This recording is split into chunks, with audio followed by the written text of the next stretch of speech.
What's going on, guys? My name is Wade with TechDaily, and in this video, we're going to be comparing last year's Samsung Galaxy A10 to this year's new Samsung Galaxy A11 to see if it's worth the upgrade. I've actually had my A11 for more than a month now, and in that time, I've sort of gone back and forth as to whether or not it really brings the kinds of changes to warrant an upgrade, and I'm definitely going to go over that in this video. Also, if you're even vaguely familiar with the A-series lineup, you might already know that there's actually three sort of versions or variations of the A10 from last year. This regular A10, the A10s, and the A10e, which is kind of a different phone altogether. For the purposes of this video, we're just going to be focusing on the regular A10 to keep things simple, and I'll probably have another couple of videos where I talk about the A10s and A10e separately. So enough talking, let's just go ahead and jump right into it and see what these phones have to offer. And hopefully by the end, you can decide if upgrading to the A11 is something that makes sense for you. To start off, let's talk about pricing and availability. Last year, when the A10 first launched, it retailed for anywhere between $120 to $140 depending on where you ended up buying it from. And for the most part,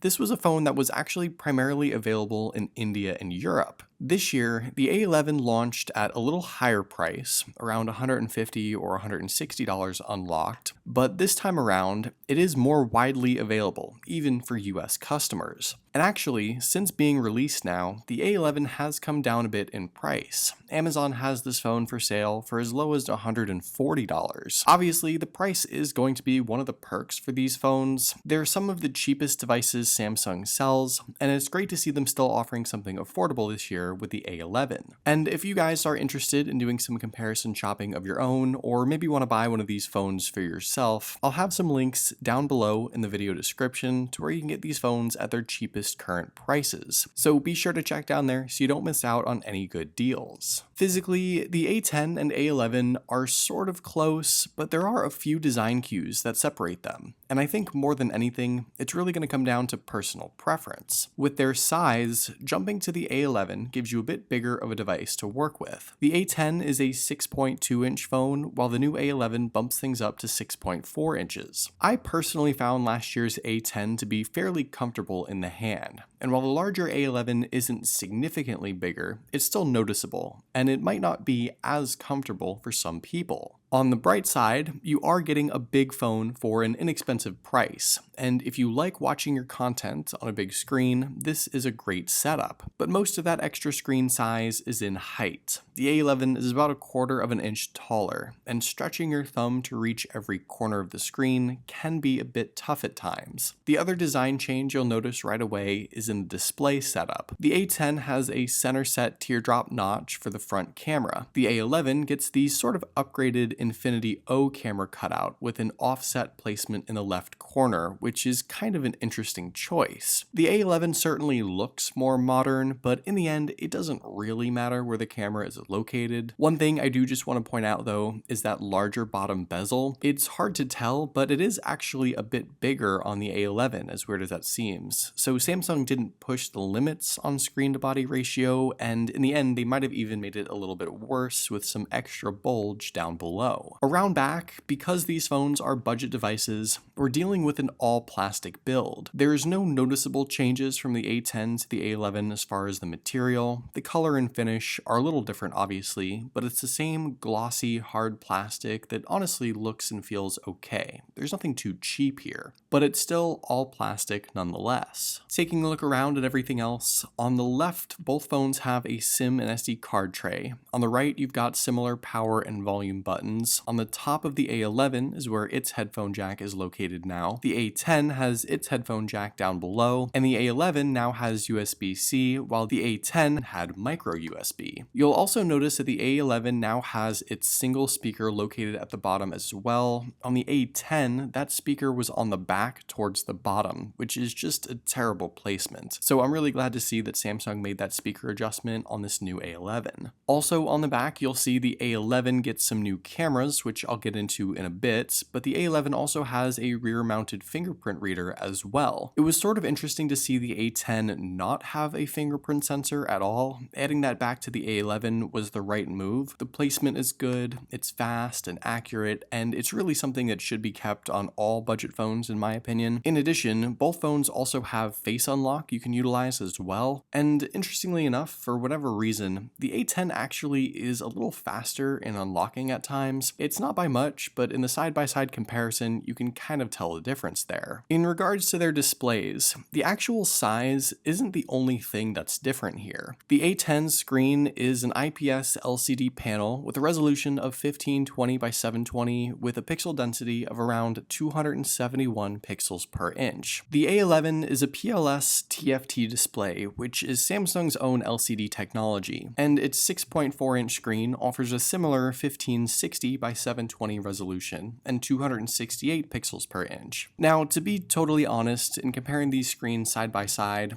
I can hardly see a difference. If anything, maybe last year's A10 is a bit more saturated, a tiny bit more colorful than this year's A11 for whatever reason, but that's pretty much it. With this screen size at 720 resolution, both phones are going to show some pixels from a normal viewing distance, but in general, I think it's still a decent experience. You get a big, huge screen to watch your content on for not a whole lot of money. That's sort of the deal here with the A10, and even more so with the A11 going with a bigger screen. You don't get anything too fancy, and you aren't getting an upgrade over last year, aside from the slight bump in size, but in the end, I don't really have any complaints. The A11 offers a decent budget viewing experience, just like the A10 did, and you really can't ask for much more than that with these phones. Like I mentioned earlier, the only important change that was made has to do with the out loud listening experience. Changing the placement of the speaker from the rear on the A10 to the bottom on the A11 was the right move. I always found myself accidentally covering the A10's speaker with my hand, and if you laid it flat on a desk or table, the sound sort of got distorted. So speaker placement is perfect now with the A11, just as it should be. When it comes to performance, while the A11 is still a budget phone with budget specs, we do get some slight upgrades over last year, but an interesting configuration option change that is certainly worth noting. With the A10, this phone packed Samsung's own Exynos 7884 chipset paired with the Mali G71 GPU,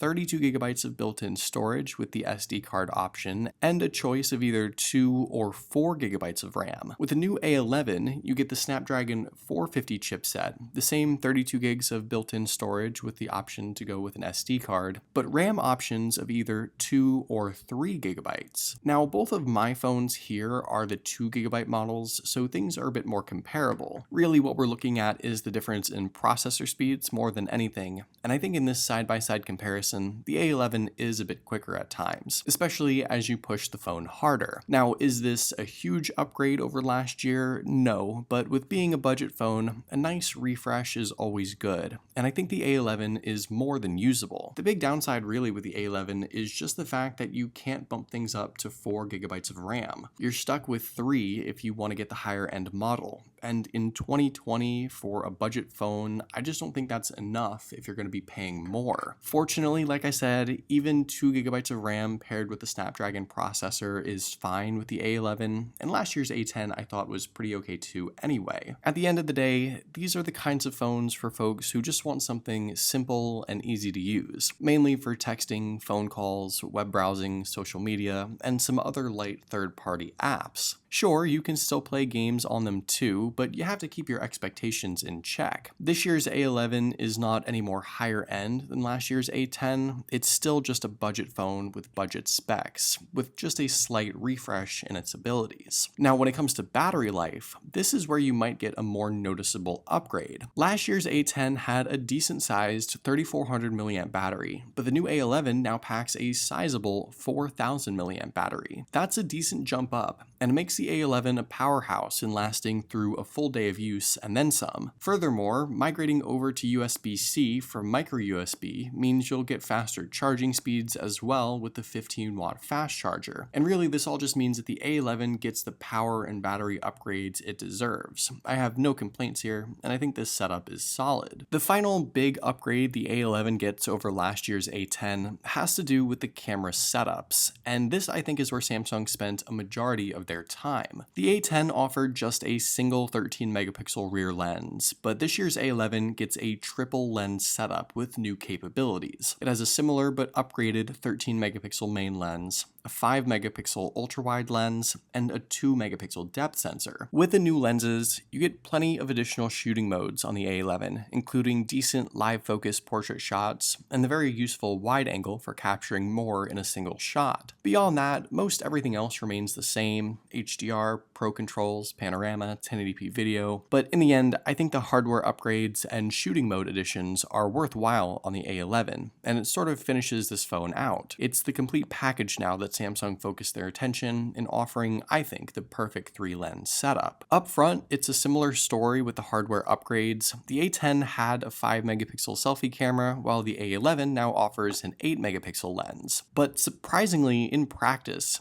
I actually found the A11 to really miss the mark with selfies. I don't know why, but the A10 selfies just look more colorful, more detailed, a bit soft maybe, but certainly the more attractive picture. And you can see that with my hair, the A11 almost loses out on all of the detail, while the A10 picks it up. I'm not exactly sure what the deal is here. The A11 just looks darker and the shadows seem to miss out on the detail. I've tested the A11 out quite a bit now with selfies, and I just found the new camera on this phone to be kind of bad. Whatever change Samsung made is not a good one, unfortunately, so if selfies are your thing, just keep that in mind. So here are my final thoughts. If you couldn't tell already, I really think the A11 is well worth the upgrade. The bigger screen is nice, the bump up in specs is something to consider. The bigger battery life is certainly worthwhile, and the rear camera upgrades really finish off this phone. With that being said though, Samsung's A series has a ton of great phones to choose from this year, and maybe going to the A21 or A21s might be even better. But if you do still really want to save some money, jumping to the A11 is a solid choice for sure. So there you go, that's everything you need to know in upgrading to the A11 from the A10. What do you guys think? Is the A11 worth the upgrade? Let me know what you think in the comments down below. I'd love to know your thoughts, of course. But hopefully you guys did enjoy this video. Be sure to follow TechDaily on Twitter and subscribe to the TechDaily YouTube channel if you haven't already, and I'll see you guys later.